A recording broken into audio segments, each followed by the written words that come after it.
خۆشەویستی خوا صلی الله عليه وسلم ئامۆژگاریەکمان دەکات دەفەرمێ اغتنم خمسا قبل خمس. پێنج شت هەیە لە دەستی خۆتانی مەدەن، ئەم پێنج نیعمەتە پێش ئەوەی لە ناو بچێت بیکەنە هۆکارێک بۆ بەختەوەری قیامەتی خۆتان. یەکێک لەوانە شەبابەکە قبل هەڕەمیکە، هەتا گەنجی ئەو گەنجەتی خۆت بەکاربهێنە بۆ خوای پەروەردگار، بۆ عیبادەت و خواپەرستی، چونکە گەنجێتی لە ڕۆژی قیامەتا تۆی گەنج پرسیارێکی تایبەتت لێ ئەکرێ لە ڕۆژی قیامەتا. خۆشەویستی خوا فەرمێ صلی الله عليه وسلم لە خزمەتی خوای گەورە تێناپەڕی هەتا پرسیارت لێ نەکرێ گەنجێتی خۆت لە چیا سەرف کرد.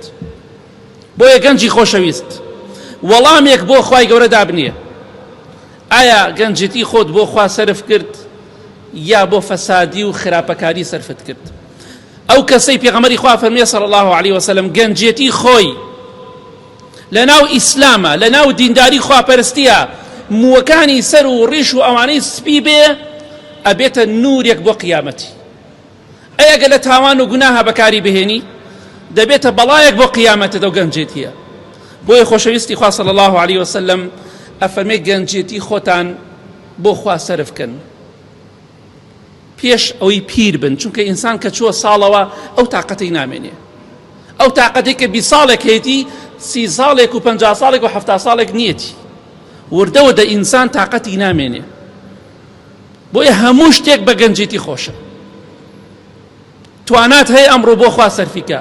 خۆشەویستی خوا صلی الله عليه وسلم دەفەرمێ لە ڕۆژی قیامەتە یەکێک لەو کەسانەی کە لە ژێر سێبەری عەرشی خوای گەورەدایە ناخۆشی قیامەت نابینێ،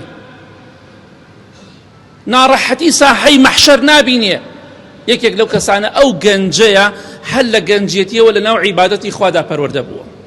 گەنجێتی خۆی سەرفەکە بۆ خوا، نوێژی نافەوتێ، ڕێگای خوا دەگرێت، جەماعەت دەکات.